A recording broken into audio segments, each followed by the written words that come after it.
나를 지으신 이가 하나님, 나를 부르신 이가 하나님, 나를 보내신 이도 하나님, 나의 나 된 것은 다 하나님 은혜라. 나의 달려갈 길 다가도록, 나의 마지막 꿈 다하도록, 나로 그 십자가 품게 하시니, 나의 나 된 것은 다 하나님 은혜라.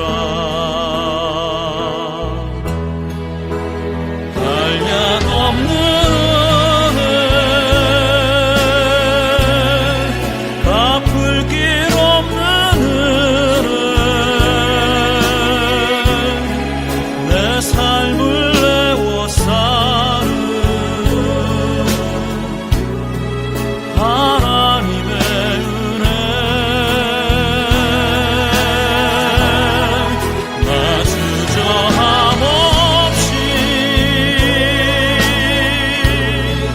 그 땅을 밟음도, 나를 붙드시는 하나님의 은혜.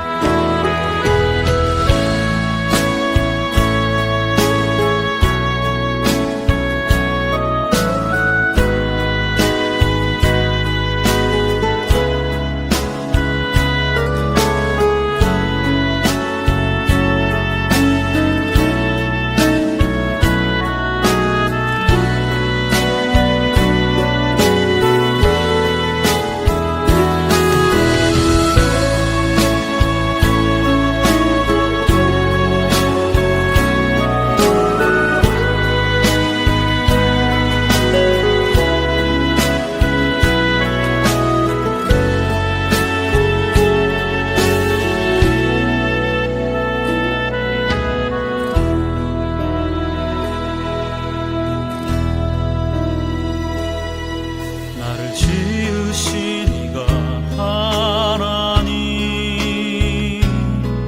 나를 부르신 이가 하나님,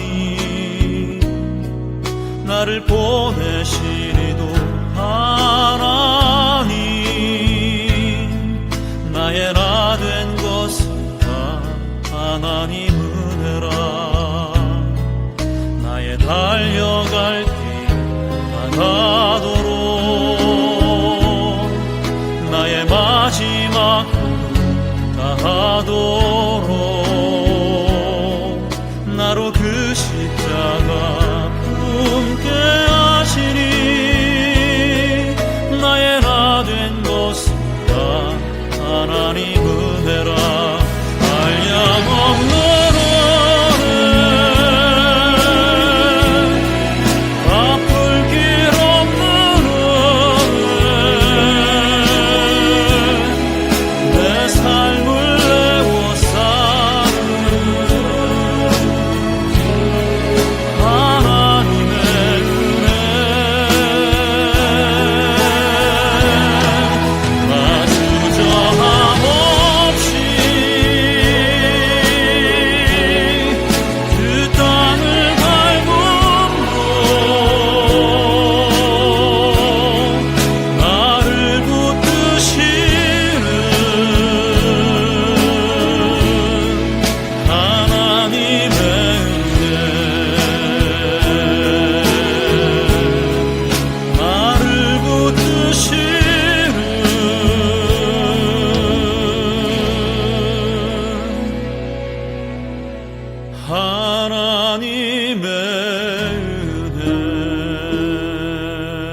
그 후에 아하수에로 왕의 노가 그침에 와스디와 그가 행한 일과 그에 대하여 내린 조서를 생각하거늘 왕의 측근 신하들이 아뢰되 왕은 왕을 위하여 아리따운 처녀들을 구하게 하시되 전국 각 지방의 관리를 명령하여 아리따운 처녀를 다 도성 수산으로 모아 후궁으로 들여 궁녀를 주관하는 넷이 헤게의 손에 맡겨 그 몸을 정결하게 하는 물품을 주게 하시고 왕의 눈에 아름다운 처녀를 와스디 대신 왕후로 삼으소서 하니 왕이 그 말을 좋게 여겨 그대로 행하니라.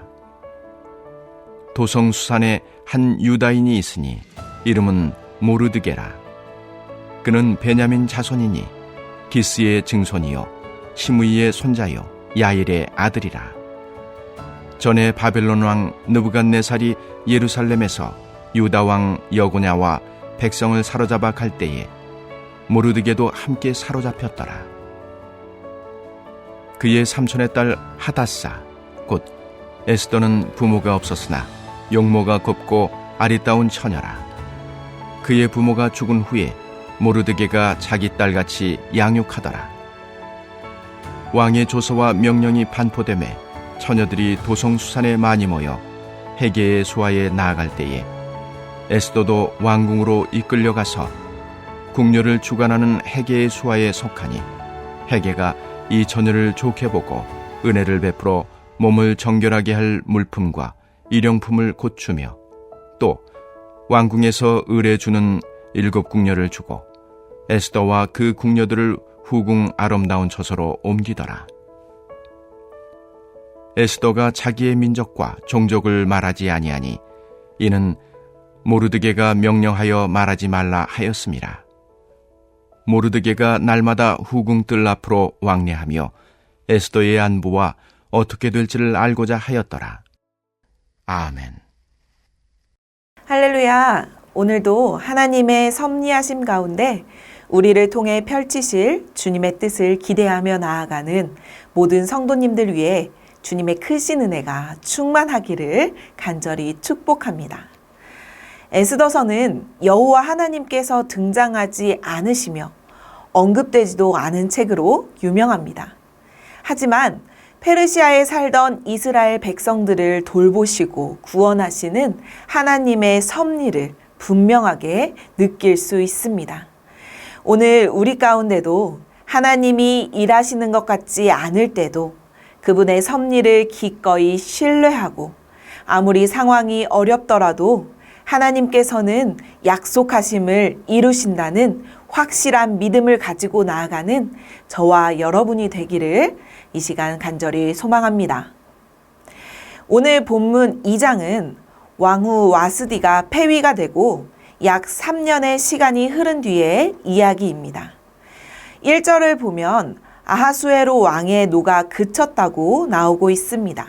그러자 왕은 왕후였던 와스디를 추억하게 되고 그녀에게 내렸던 선고를 곰곰이 생각해 보니 자기가 너무했다라는 생각이 들었던 것 같습니다.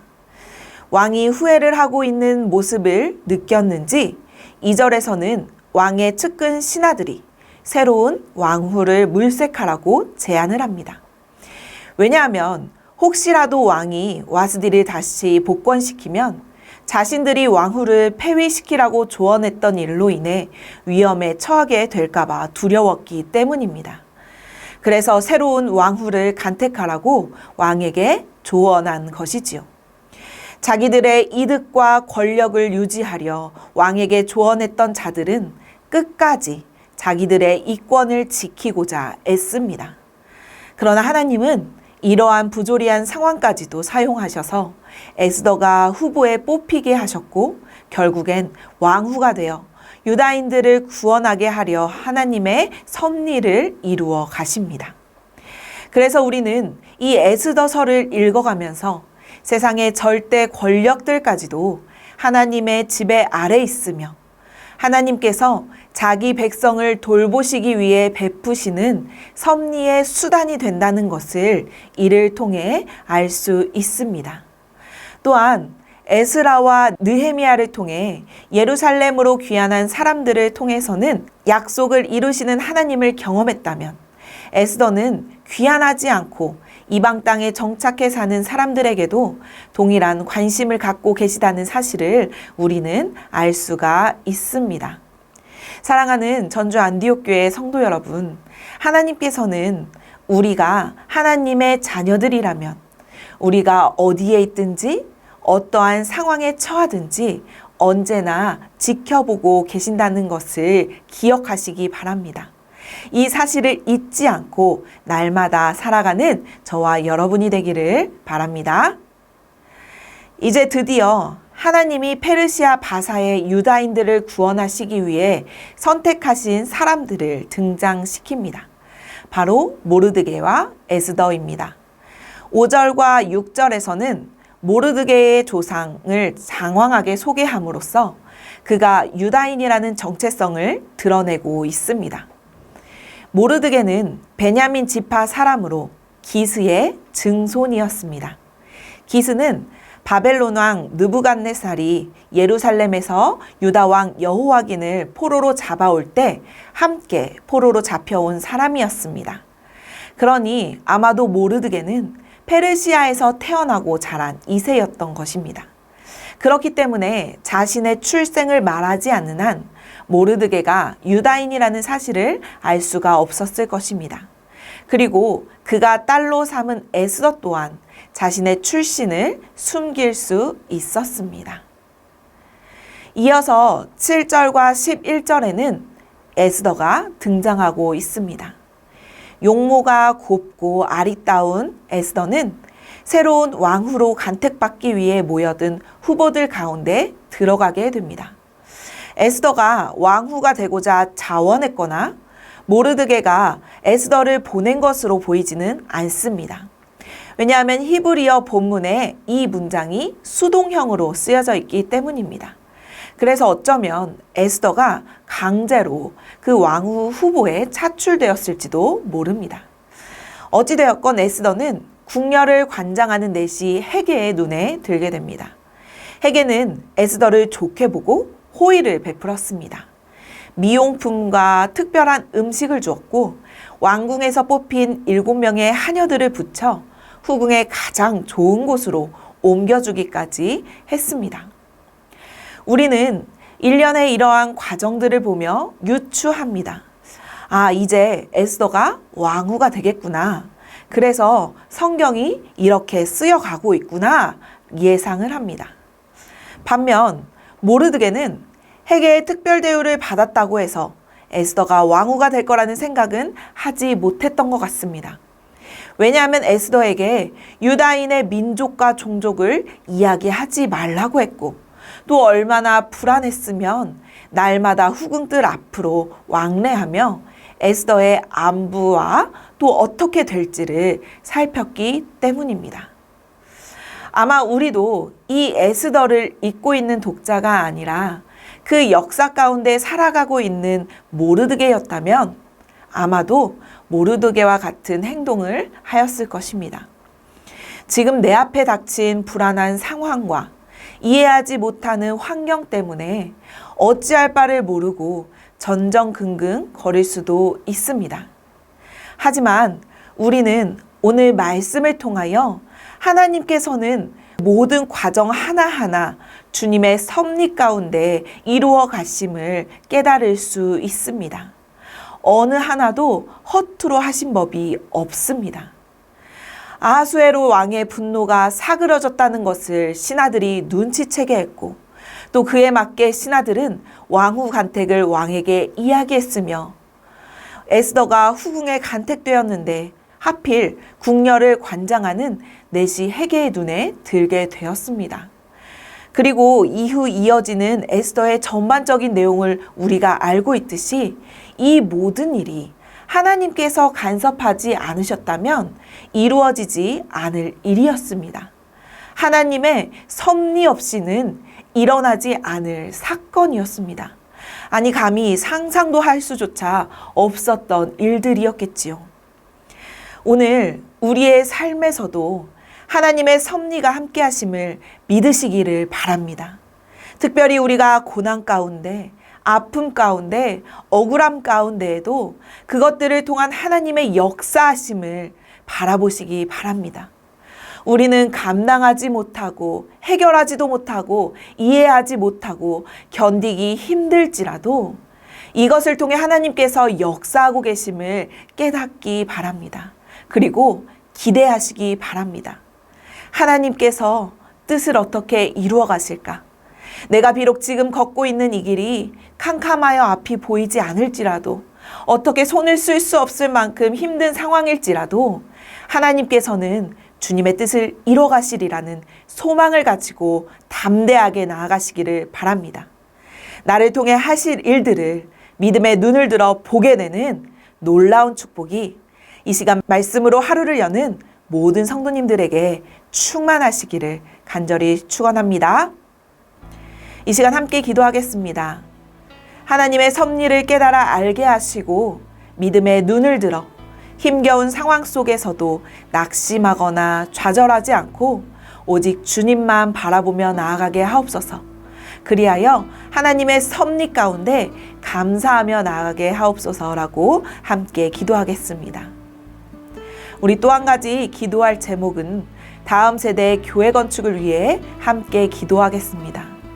전주 안디옥 교회 모든 성도들이 한 마음 한 뜻으로 한 곳을 향하여 나아가게 하시고 하나님께서 모든 가정 가운데 함께 하셔서 이 건축의 모든 과정들이 순조롭게 진행되게 하시고 오직 주님께 영광 돌리고 쓰임받는 귀한 성전 되게 해달라고 이 시간 함께 기도하시겠습니다.